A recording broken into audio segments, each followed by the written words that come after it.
प्रिय विद्यार्थियों, नमस्कार। आज हम स्टडी करने जा रहे हैं बायोटेक्नोलॉजी की। और बायोटेक्नोलॉजी नीट की एग्ज़ाम के लिए एक महत्वपूर्ण टॉपिक है जो आप लोगों को के लिए थोड़ा सा क्रिटिकल है, लेकिन मैं इसको सरलतम भाषा में आप लोगों तक पहुंचाने की कोशिश करूंगा। आप लोगों को समझ में आएगा कि हाँ, बायोटेक्नोलॉजी ज़्यादा क्रिटिकल सब्जेक्ट नहीं है, ज़्यादा डिफ़िकल्ट सब्जेक्ट नहीं है। तो आप थोड़ा सा पूरी क्लास ज़रूर देखें और पूरी क्लास देखने के बाद ही डिसीजन करें कि वास्तव में क्लास अच्छी है या ख़राब। अगर क्लास अच्छी लगती है आप लोगों को तो लाइक ज़रूर करें और सब्सक्राइब ज़रूर करें, और ताकि शेयर कर दें ताकि प्रत्येक स्टूडेंट इसका लाभ ले सके। तो विद्यार्थियों, मैं शुरू कर रहा हूँ बायोटेक्नोलॉजी। और देखिए, बायोटेक्नोलॉजी जो है, बायोटेक्नोलॉजी दो शब्दों से मिलकर बना है। आप लोग जानते हैं कितने शब्दों से? दो शब्द जो हैं वो उनसे मिलकर बना है बायोटेक्नोलॉजी। नंबर एक बायो, दूसरा टेक्नोलॉजी। ठीक है, बायो और टेक्नोलॉजी। बायो शब्द में क्या है? देखिए, बायो का मतलब होता है जीव। समझ रहे बात को? बायो का मतलब होता है जीव, और टेक्नो का मतलब होता है प्रौद्योगिकी। टेक्नो का मतलब क्या होता है? प्रौद्योगिकी। आप लोग इंट्रोडक्टरी बायोटेक्नोलॉजी पढ़ रहे हैं, पहले मैं आपको कोशिश करूंगा कि ये चीज़ समझ में आ जाए। बायो का मतलब होता है जीव और टेक्नोलॉजी का मतलब होता है प्रौद्योगिकी। अब जीव मतलब क्या हुआ कि जीव में क्या क्या आता है? आप लोगों को पता है, दो चीज़ तो आपको आती हैं, जंतु व पादप। ये जीव है। बायोलॉजी आप लोग रीड करते हो तो दो चीज़ तो है ही। इसके अलावा इनमें अपन क्या शामिल करते हैं? सूक्ष्म जीव। सूक्ष्म जीव भी बायो में आते हैं, या फिर इनसे प्राप्त एंजाइम या अन्य पदार्थ, मेटाबोलाइट्स वगैरह है, अन्य पदार्थ। तो बायोटेक्नोलॉजी और टेक्नोलॉजी ये समझ गए। ये तो हो गए बायो कि भाई जंतु, पादप, सूक्ष्म जीव और एंजाइम्स या अन्य पदार्थ जो होते हैं ये बायो में आ गए। और प्रौद्योगिकी शब्द का मतलब होता है कि मनुष्य के कार्यों को सुगम बनाने वाली प्रक्रिया, मनुष्य के कार्यों को सुगम बनाने वाली प्रक्रिया, या फिर मनुष्य के लिए उपयोगी उत्पाद व सेवाएं बनाने की प्रक्रिया। क्या है कि टेक्नोलॉजी से क्या मतलब होता है? टेक्नोलॉजी से मतलब होता है कि मनुष्य के संदर्भ में उनको रीड करेंगे कि मनुष्य ही तो कर रहा है। ये किसके लिए कर रहा है? मानव जाति के लिए कर रहा है। किसके लिए कर रहा है? मानव जाति के लिए। सभी कार्य मनुष्य जो करता है वो लगभग या तो खुद के लिए करता है या फिर मानव जाति के लिए करता है। तो मनुष्य कर रहा है उपयोग किसका? अन्य जीवों का। किसका? अन्य जीवों का। तो यह प्रौद्योगिकी क्यों डेवलप की जाती है? ताकि नंबर फर्स्ट, मानव के कार्यों को सरल बनाने की प्रक्रिया, मानव के कार्यों को सरल बनाने की प्रक्रिया है।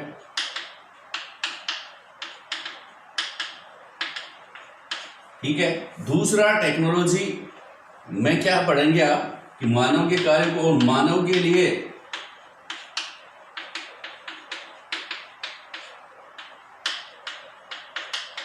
उपयोगी पदार्थ या उत्पाद, प्रोडक्ट या फिर सेवाएं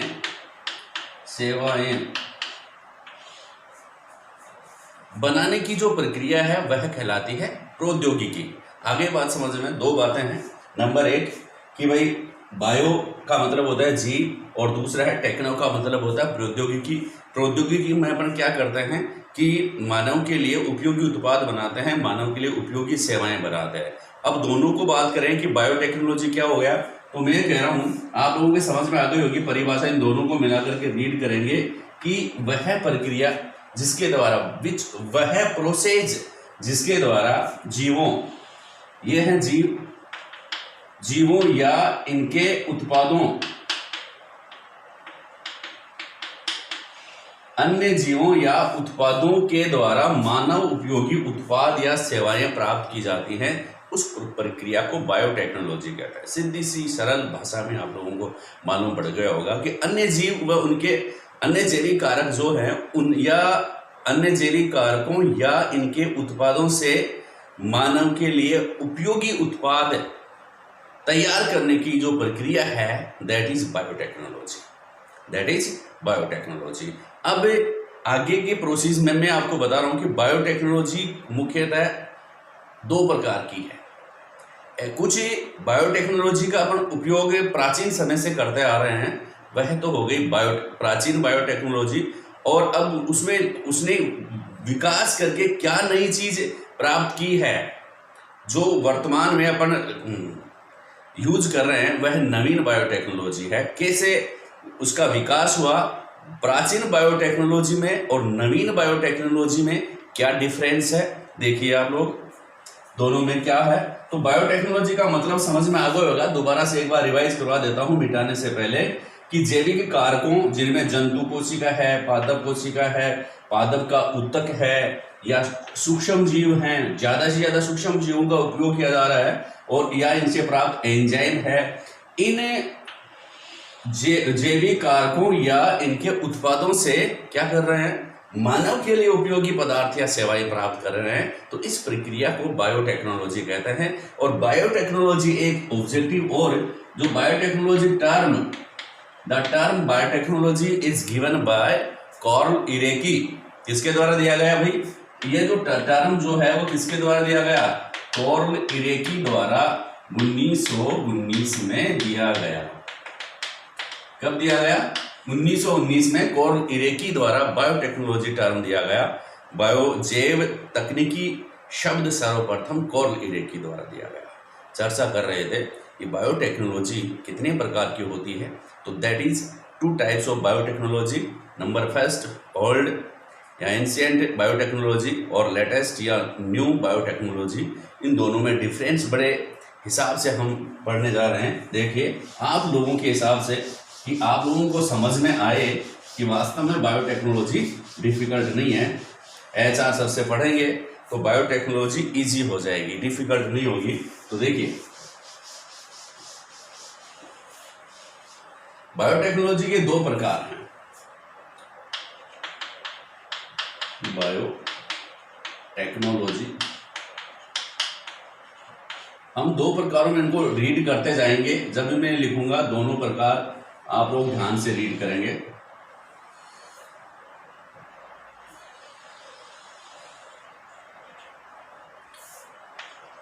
ठीक है। नंबर 1 प्राचीन बायोटेक्नोलॉजी कौन सा है, 2 मैंने बीच में बढ़ा दिए हैं गेप यल, ये चीज आपको समझ में आएगी। यहां पर लिख रहा हूं प्राचीन ओल्ड,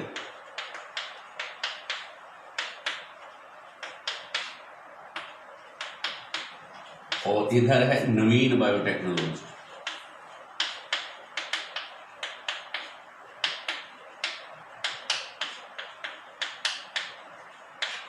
प्राचीन बायोटेक्नोलॉजी और नवीन बायोटेक्नोलॉजी। प्राचीन बायोटेक्नोलॉजी जो है, जो प्राचीन समय से हम काम में ले रहे हैं, और जिनको हम बायोटेक्नोलॉजी कहने से भी अपने को हेजिटेशन होगी कि क्या वह बायोटेक्नोलॉजी है। कैसे कि जैसे दूध का दही में बदलना, हम दूध को दही में बदलते थे, या दही जमाना, ठीक है, सिरका प्राप्त करना और एल्कोहल प्राप्त करना, मतलब दही, सिरका, एल्कोहल आदि का उत्पादन हम करते आ रहे हैं। ठीक है, दही का उत्पादन करते आ रहे हैं, सिरका का उत्पादन करते आ रहे हैं, एल्कोहल का उत्पादन करते आ रहे हैं, आदि का उत्पादन हम करते आ रहे हैं। ठीक है, यह क्या है, ओल्ड प्राचीन बायोटेक्नोलॉजी है। ठीक है, लेकिन इसमें हम ये सोच रहे हैं कि वास्तव में दही में, दूध में छाछ डालने से या जामुन डालने से दही बन जाता है। हम तो क्या सोच रहे हैं, ये सोच रहे हैं, लेकिन उस समय उन लोगों को यह पता नहीं था कि इनमें सूक्ष्म जीव पाए जाते हैं। तो सूक्ष्म जीवों के इस्तेमाल से दूध को दही में बदला जा रहा है, सूक्ष्म जीवों के इस्तेमाल से एल्कोहल बनाया जा रहा है, सूक्ष्म जीव के इस्तेमाल से ही सिरका बनाया जा रहा है। इसका मतलब क्या है, अगर अपन किसी सूक्ष्म जीव की सहायता से कोई प्रोडक्ट बना रहे हैं तो वह है जैव तकनीकी या बायोटेक्नोलॉजी। तो अब इसमें हो क्या रहा है, अब ये बायोटेक्नोलॉजी प्राचीन बायोटेक्नोलॉजी से नवीन बायोटेक्नोलॉजी तक कैसे पहुंची, चर्चा करता है। देखिए कि हम प्राचीन बायोटेक्नोलॉजी जो है इसमें क्या हुआ कि प्रथम विश्व युद्ध के बाद इसमें थोड़ी सी ग्रोथ होती है। अपन प्रथम विश्व युद्ध की चर्चा करेंगे। प्रथम विश्व युद्ध में क्या हुआ कि ब्रिटेन जो था, ब्रिटेन ने जर्मनी के ऊपर घेरा डाल दिया था। किसके ऊपर? जर्मनी को चारों तरफ से घेर लिया। किसको घेर लिया? ब्रिटेन की सेना ने जर्मनी की घेराबंदी कर ली। अब जर्मनी की घेराबंदी कर ली तो बाहर से वनस्पति तेल आना बंद हो गया। कौन सा तेल भाई? वनस्पति तेल। वनस्पति तेल का आयात यहां पर बंद हो गया क्योंकि सेना ने इसको घेर लिया है। अब ये क्या करता था कि वनस्पति तेल से क्या बनाता था? ग्लिसरॉल बनाता था। क्या बनाता था? ग्लिसरॉल। और ये ग्लिसरॉल जो है वो विस्फोटक पदार्थ बनाने में इनको काम में लेता था। जर्मनी क्या करता था कि भाई विश्व युद्ध के दौरान या विश्व युद्ध से पहले विस्फोटक अगर सामग्री उसको बनानी है तो किसका काम में लेता था भाई? क्या काम में लेता था? ग्लिसरॉल। और ग्लिसरॉल किससे? वनस्पति तेल से। सरसों का तेल है और भी कोई वनस्पति तेल है, उनसे वह ग्लिसरॉल निकालता और उनसे विस्फोटक पदार्थ बनाता। लेकिन ब्रिटेन ने उसको कवर कर लिया। अब वह बायोटेक्नोलॉजी का इस्तेमाल करता है। ठीक है, तो इन्होंने क्या किया? सूक्ष्म जीवों का प्रयोग करके किसका निर्माण किया? सूक्ष्म जीवों का प्रयोग करके, ठीक है, ग्लिसरॉल का उत्पादन किया। सूक्ष्म जीवों का निर्माण करके किसका निर्माण किया भाई? ग्लिसरॉल का उत्पादन किसके द्वारा कर लिया? जर्मनी ने ग्लिसरॉल का उत्पादन कर लिया। किसके द्वारा? सूक्ष्म जीवों के द्वारा। किसके द्वारा किया भाई? सूक्ष्म जीवों के द्वारा। तो थोड़ा बहुत ग्रोथ सूक्ष्म जीवों के द्वारा इन्होंने ग्लिसरॉल का प्रोडक्शन किया। और ब्रिटेन ने भी क्या किया? देखो ब्रिटेन ने क्या किया? ब्रिटेन भी इससे ब्यूटेनॉल, एसीटोन आदि प्राप्त करता था। तो क्या हो गया भाई? ब्रिटेन ने क्या किया? ब्रिटेन ने एक जीवाणु से, ब्रिटेन ने क्या किया? इसी युद्ध के दौरान देखो जीवों का उपयोग किया जा रहा है और नए उत्पाद मानव के लिए उपयोगी, उस समय उपयोगी उत्पाद है विस्फोटक पदार्थ है। ठीक है, अन्य जिसको मानव उपयोग ले सके उन पदार्थों का निर्माण ही तो कर रहा है। लेकिन इसमें कोई नई चीज ऐड नहीं की है, नवीन बायोटेक्नोलॉजी इस्तेमाल नहीं की है। प्राचीन बायोटेक्नोलॉजी क्या कर रहे हैं? इसमें सूक्ष्म जीवों का उपयोग कर रहे हैं। क्या कर रहे हैं? सूक्ष्म जीवों का उपयोग कर रहे हैं। और इनका उपयोग किसके लिए कर रहे हैं? मानव उपयोगी उत्पाद बनाने के लिए। मतलब बायोटेक्नोलॉजी का इस्तेमाल हो रहा है यहाँ पर। तो ब्रिटेन ने एक जीवाणु के द्वारा ब्यूटेनॉल और एसीटोन प्राप्त किया। ठीक है, ब्यूटेनॉल और एसीटोन प्राप्त करता है। कौन सा? सूक्ष्म जीवाणु का कौन सा इस्तेमाल करता है? तो ब्रिटेन एक जीवाणु के द्वारा, जीवाणु का नाम है, जीवाणु का आपको पता है इंग्लिश मीडियम वालों, बैक्टीरिया अपन कहते हैं। और बैक्टीरिया का नाम था क्लोस्ट्रीडियम एसिडोब्यूटाइलिकम।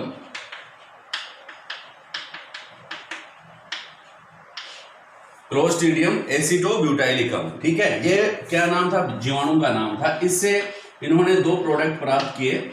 एक तो एसीटोन, क्या प्राप्त किया? एसीटोन प्राप्त किया। कई बार एग्जाम्स में पूछ लेते हैं कि एसीटोन का उत्पादन करने वाले बैक्टीरिया का नाम बताइए, तो कौन है? क्लोस्ट्रीडियम एसिडोब्यूटाइलिकम। और एसीटोन और ब्यूटेनॉल, ये दो प्रोडक्ट किससे प्राप्त कर लिए भाई? क्लोस्ट्रीडियम एसिडोब्यूटाइलिकम नामक जीवाणु के द्वारा। सूक्ष्म जीव की सहायता से क्या निर्माण? मानव उपयोगी पदार्थ का निर्माण, दैट इज बायोटेक्नोलॉजी। प्राचीन बायोटेक्नोलॉजी है।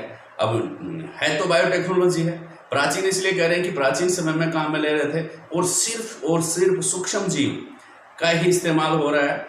हम नवीन बायोटेक्नोलॉजी से कैसे विभेद करेंगे कि इन सूक्ष्म जीवों का जो डीएनए स्ट्रक्चर है उसमें हम कोई परिवर्तन नहीं कर रहे हैं उस समय। ये जो ब्रिटेन वगैरह हैं, जो जर्मनी वगैरह हैं, वो इन बायोटेक्नोलॉजी में सूक्ष्म जीवों के जेनेटिक स्ट्रक्चर में कोई बदलाव नहीं कर रहे हैं। इसलिए यह प्राचीन बायोटेक्नोलॉजी में अपन पढ़ रहे हैं इसको। तो फिर एक और बात देखिए आप कि कुछ देश जो थे, जैसे मान लो कि इटली में क्या हुआ कि सिट्रस उद्यान थे, वहां पर सिट्रस गार्डन थे, और प्रथम विश्व युद्ध के दौरान सिट्रस गार्डन डिस्ट्रॉय हो जाता है, नष्ट हो जाते हैं, बम वगैरह पड़े, सिट्रस उद्यान जो है वो नष्ट हो चुके हैं। अब साइट्रिक एसिड जो है उनको चाहिए, या सिट्रिक एसिड का प्रोडक्शन चाहिए। तो इटली में सिट्रस उद्यान के नष्ट होने के बाद जो साइट्रिक अम्ल का प्रोडक्शन इन्होंने शुरू किया। भाई साइट्रिक अम्ल किसमें पाया जाता है? खट्टे पदार्थों में पाया जाता है। सिट्रिक वंश है, नींबू है, संतरा है, इनमें जो एसिड पाया जाएगा। सिट्रिक उद्यान तो क्या हो गए, सिट्रस गार्डन डिस्ट्रॉय हो गए हैं प्रथम विश्व युद्ध के दौरान। अब इसको सिट्रिक अम्ल का प्रोडक्शन कैसे हो, कैसे कहां से प्राप्त करें? तो उन्होंने फिर सूक्ष्मजीवों का इस्तेमाल किया, और यहां पर क्या इस्तेमाल किया है इन्होंने किया? Aspergillus niger, Aspergillus niger.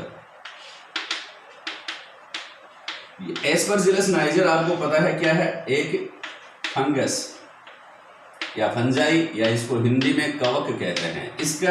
इसके द्वारा साइट्रिक एसिड प्राप्त किया। एस्परजिलस नाइजर के द्वारा साइट्रिक अम्ल प्राप्त करता है सूक्ष्म जीवों का। अब इसमें जीवों का अगर जैविक कारकों का आता है, सूक्ष्म जीवों के स्थान पर क्या आ रहा है? यहाँ पर पादप आ रहे हैं प्लांट्स से। प्लांट्स में कौन आ रहे हैं?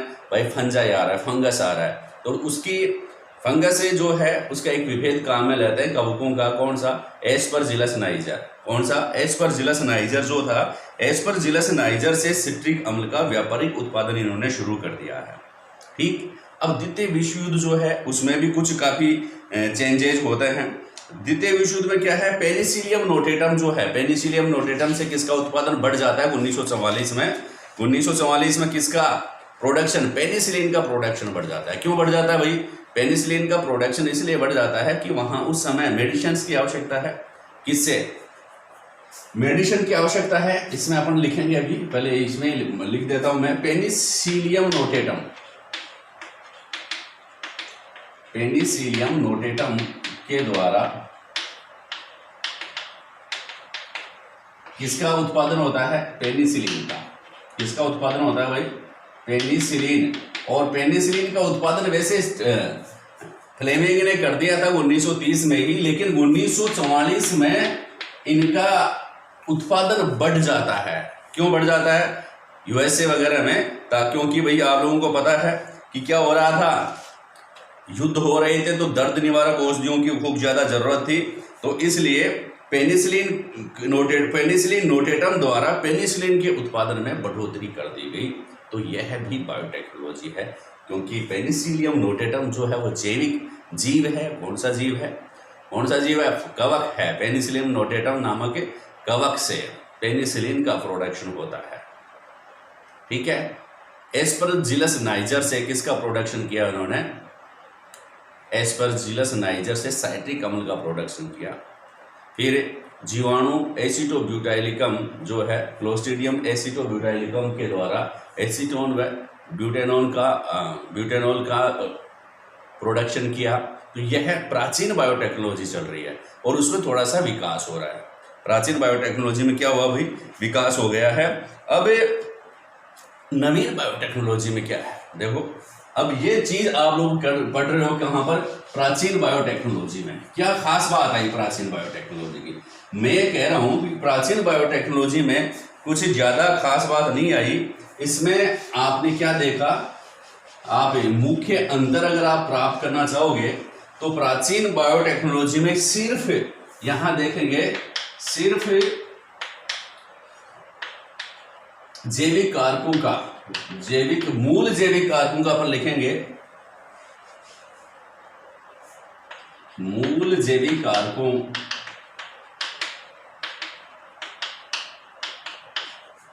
का उपयोग किया जाता है, किया गया या किया जाता है, यह भी लिख सकते हैं। मूल जैविक कारकों से मेरा मतलब यह है कि दूसरी लाइन में आप समझ जाओगे कि जैविक कारकों जैसे कौन कौन से जैविक कारक हैं। जैविक कारकों में सब कुछ आ गया है कि पादप कोशिका भी हो सकती है, यानी कि कोई प्लांट भी हो सकता है, पूरा पादप भी हो सकता है। पादप कोशिका या इसका कोई उत्पाद, या अपन ये कहेंगे, या उत्पाद सबके मान लेना। ठीक है। पादप कोशिका हो गया जंतु, कोई भी जंतु कोशिका या इसका उत्पाद। फिर सूक्ष्म जीवों या इनके उत्पादों, सूक्ष्म जीवों उत्पाद जैसे इनके एंजाइम्स वगैरह हैं इनका, तो इन सभी जैविक कारकों को ही काम में ले रहे हैं। ठीक है, जैविक कारकों की आनुवंशिक संरचना में कोई परिवर्तन नहीं करते हैं प्राचीन बायोटेक्नोलॉजी में जैविक कारकों की आनुवंशिक संरचना में नो चेंज, आनुवंशिक संरचना में कोई परिवर्तन नहीं करते हैं।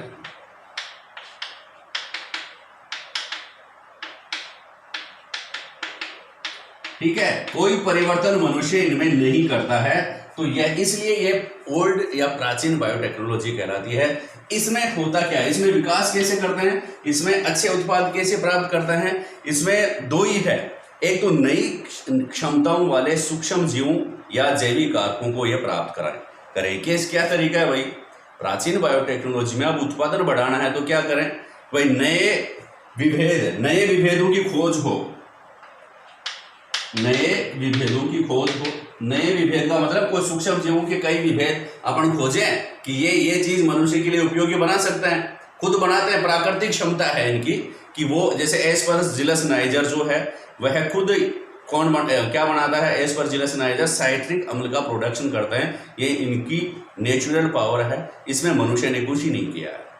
ठीक है, नेचुरल पावर, सूक्ष्म जीवों या जैविक कारकों की नेचुरल पावर से अगर अपन उत्पादन कर रहे हैं तो वह प्राचीन बायोटेक्नोलॉजी है। अपना अग्नाशय है, इंसुलिन सीक्रेट करता है, तो ये इसका नेचुरल पावर है, तो यह कौन सी टेक्नोलॉजी है, प्राचीन बायोटेक्नोलॉजी है। ठीक है, थायराइड ग्रंथि थायरोक्सिन हार्मोन सीक्रेट करती है।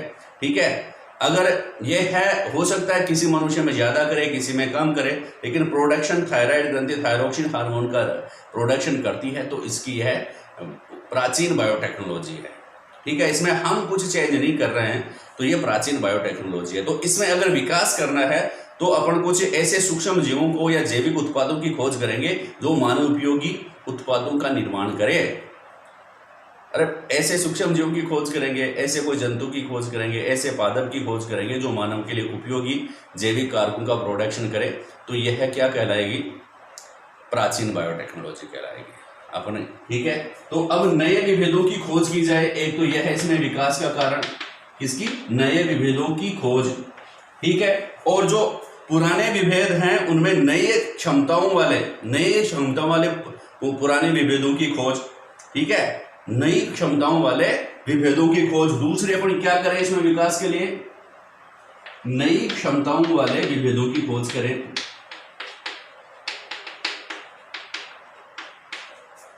नई क्षमताओं वाले विभेदों की खोज करें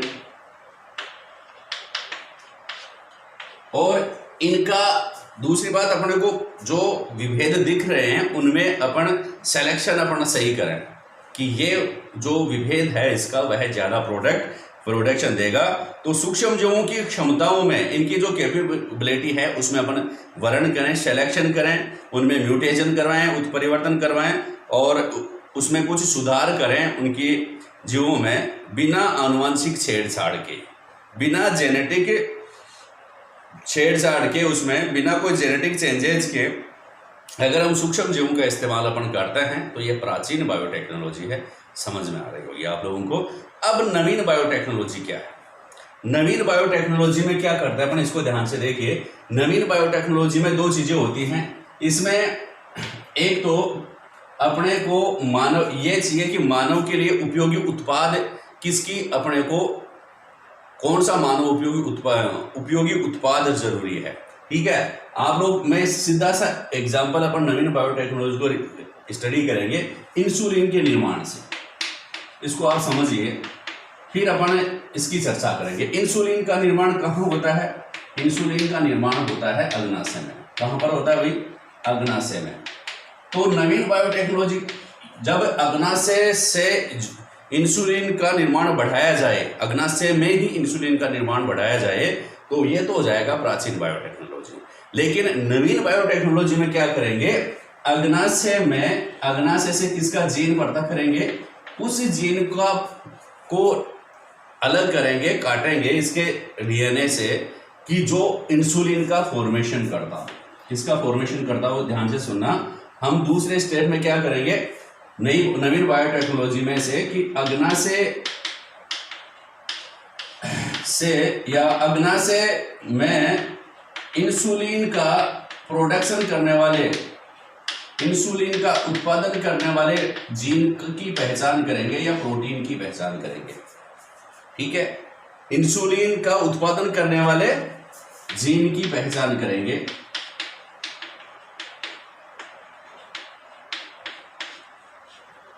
इंसुलिन का उत्पादन करने वाले जीन की पहचान करेंगे। अब इस जीन को किसी दूसरे जीव में अपन ट्रांसफर करेंगे। दूसरे जीव जो है, दूसरे जीव का इस्तेमाल करेंगे, दूसरे जीव के डीएनए में इसको ऐड करेंगे। ये मान लो ये ऐड हो गया प्लस के नाम से, ये जीन आ गया है। अब यह जीव क्या करेगा, अगर अपना प्रोडक्शन करेगा, इंसुलिन का निर्माण करेगा, तो यह नवीन बायोटेक्नोलॉजी है। कैसे हुआ इंसुलिन का उत्पादन भी? इंसुलिन का उत्पादन होता है अग्नाशय में, लेकिन इंसुलिन का निर्माण करने वाले जीन को पृथक करके पता आप लोगों को कि किसमें डाला गया? ई कोलाई नामक बैक्टीरिया, ई कोलाई नामक बैक्टीरिया में इसको क्या कर दिया गया? ई कोलाई बैक्टीरिया के प्लाज्मिड में डाल करके इसका प्रोडक्शन बढ़ाया गया। ई कोलाई से उत्पादन करवाया गया। जीन किस में डाल दिया? ई कोलाई में डाल दिया। और ई कोलाई से इंसुलिन का जो निर्माण हुआ, तो इसको अपन क्या कहेंगे? नवीन बायोटेक्नोलॉजी कहेंगे। और उस इंसुलिन का नाम ह्यूमोलिन रख दिया, आपको पता है, ह्यूमोलिन। तो ये इंसुलिन जो है का उत्पादन हुआ और बहुत बड़ी मात्रा में सूक्ष्म जीवों की सहायता से इंसुलिन का उत्पादन हुआ। अग्नाशय की सहायता से नहीं हुआ, सूक्ष्म जीवों की सहायता से इंसुलिन का व्यापारिक या औद्योगिक उत्पादन हुआ, जिसको वर्तमान में जो डायबिटीज के पेशेंट है, जो मधुमेह रोग के पेशेंट है, जो शुगर के पेशेंट है, उनमें उसका मधुमेह रोग का उपचार किया जाता है उस इंसुलिन से। नहीं कि अग्नाशय में जो इंसुलिन बन रहा है उनसे नहीं, उनका पेनक्रियाज तो काम करना बंद ही कर रहा है ना। अब कहाँ से काम ले रहे हैं इंसुलिन? यहाँ से ई कोलाई में उसका जीन प्रवेश करवाया गया है और उससे वो प्रोडक्शन दे रहा है। कैसे दे रहा है आगे हम पढ़ते जाएंगे, लेकिन पहले ये ध्यान में रखो यह क्या है? नवीन बायोटेक्नोलॉजी है। तो क्या समझे नवीन बायोटेक्नोलॉजी में क्या हुआ कि जेनेटिक इंजीनियरिंग के माध्यम से, जेनेटिक इंजीनियरिंग क्या है? जेनेटिक इंजीनियरिंग जो है उसके माध्यम से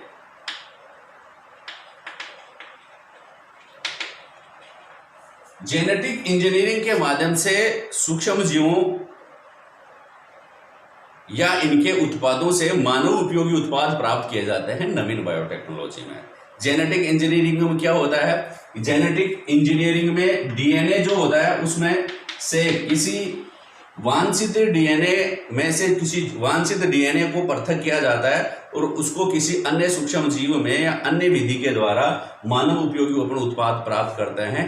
तो यह है नवीन बायोटेक्नोलॉजी है।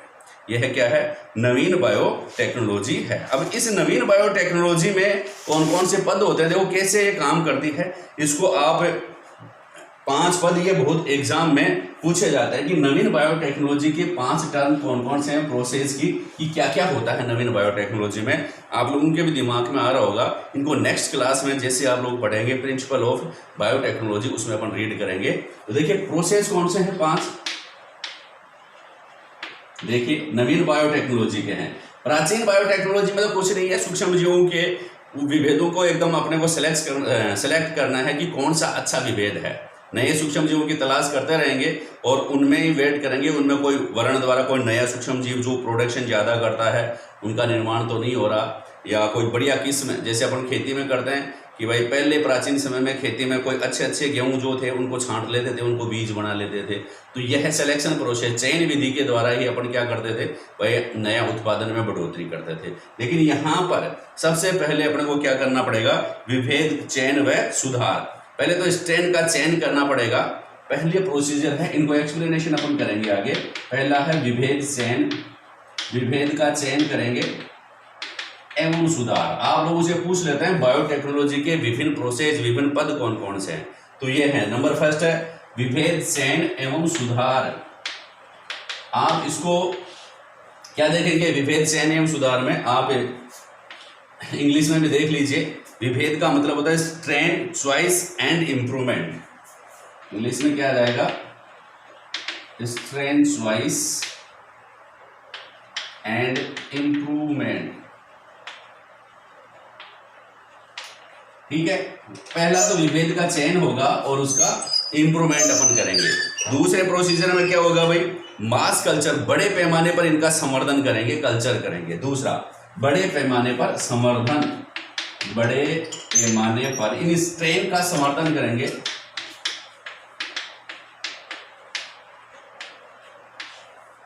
बड़े पैमाने पर संवर्धन, इसको कहते हैं मास कल्चर। क्या कहते हैं? मास कल्चर। बड़े पैमाने पर संवर्धन को क्या कहेंगे? मास कल्चर कहेंगे। क्या कहेंगे? मास कल्चर। ठीक है, आगे बात समझ में। नंबर थर्ड, नंबर तीसरे पर अपन क्या करेंगे? पहले में विभेद चयन एवं सुधार कर लिया है, strength, choice and improvement. Next में मास कल्चर कर लिया है। तो थर्ड में कि आप लोग करेंगे कि कोशिका अनुक्रियाओं का इष्टतमीकरण, कोशिका अनुक्रियाओं का इष्टतमीकरण।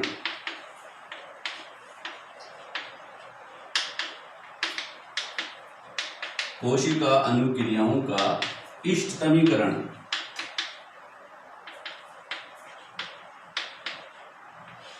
कोशिका अनुक्रियाओं का इष्टतमीकरण से मतलब यह है optimization of cell response, optimization of cell response, इसको अपन कहेंगे। फिर नंबर 4 पे, इसको मिटा देता हूं मैं इधर से, आप लोगों को समझ में आ गया होगा ओल्ड बायोटेक्नोलॉजी में। तो इसमें क्या लिखेंगे? नंबर 4 पे भाई, नंबर 3 पे क्या लिख दिया? Optimization of cell response, optimization of cell response. और लास्ट जो 4th नंबर का है, प्रक्रम, प्रोसेस ऑपरेशंस, प्रक्रम संक्रियाएं। नंबर 4, प्रक्रम संक्रियाएं। प्रक्रम संक्रियाएं, इंग्लिश में इसको कहेंगे process operations, process operations. Process संक्रियाएं में प्रोसेस ऑपरेशंस इसको कहेंगे।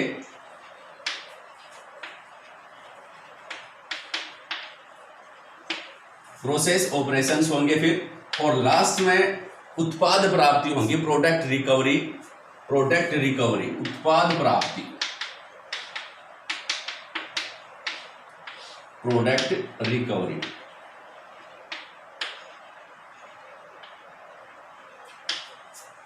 अरे होता क्या है इसमें कि आप, मैं सिंपल भाषा में समझाऊं, पहले तो आप ये नीट के लिए आप एकदम ऐसे कैसे आप एक शब्द, ये पद आप इसी क्रम में लर्न कर लें, क्योंकि ये ऑब्जेक्टिव एग्जाम में पूछा जा सकता है कि बायोटेक्नोलॉजी के विभिन्न पदों में निम्नलिखित कौन सा क्रमबद्धता को भंग करता है, क्रमबद्धता को भंग करता है, क्रमानुसार सही नहीं है। तो सबसे पहले आप ये ध्यान रखेंगे विभेद चयन, सूक्ष्मजीवों के स्ट्रेन का सिलेक्शन करेंगे कि वास्तव में कौन सा विभेद जो है वो ये अपने लायक जो उत्पाद है उसका प्रोडक्शन कर सकते हैं।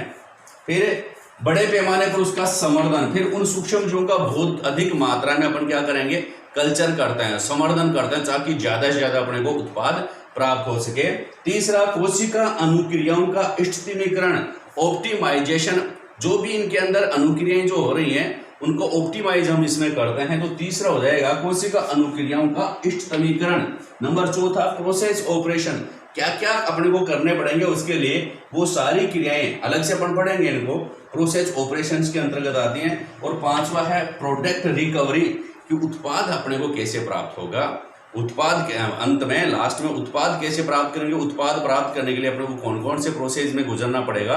तो 5वां प्रोसीजर है प्रोडक्ट रिकवरी, ये आप लोग ध्यान में रखेंगे। सॉरी, ये क्रम, ये नवीन बायोटेक्नोलॉजी के क्रम है जिसके द्वारा हम मानव उपयोगी उत्पाद प्राप्त करते हैं।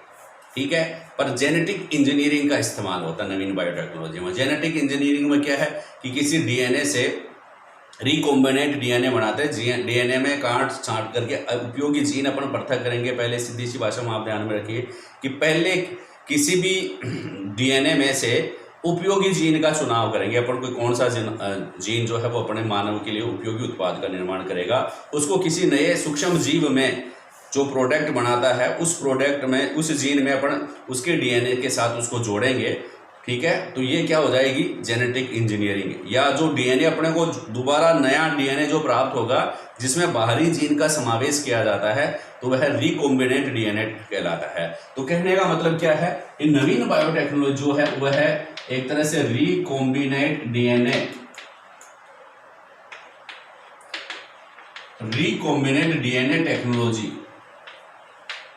का इसमें इस्तेमाल किया जाता है। और इस्तेमाल का प्रोसेस कौन सा है, नंबर ये 5, आप 5 बातें ध्यान रखेंगे। नंबर फर्स्ट, विभेद का चयन करेंगे स्ट्रेंड्स का और उसमें इंप्रूवमेंट करेंगे, ये बढ़िया विभेद कैसे बन सकता है। फिर मास कल्चर, बड़े पैमाने पर उत्पादन संवर्धन करेंगे। कल्चर का मतलब संवर्धन होता है, मास प्रोडक्शन नहीं है, मास कल्चर है, तो नंबर 2 पे मास कल्चर आएगा। नंबर 3 पे ऑप्टिमाइजेशन ऑफ सेल रेस्पॉन्स, फिर प्रोसेस ऑपरेशन और प्रोडक्ट रिकवरी लास्ट। ये 5 पॉइंट्स आप ध्यान में रखें। इसके बाद नेक्स्ट क्लास जो है आप लोगों को हम समझाएंगे कि क्या वर्तमान में चल रहा है, इससे संबंधित क्या महत्वपूर्ण पॉइंट आप लोगों के लिए है। Thank you.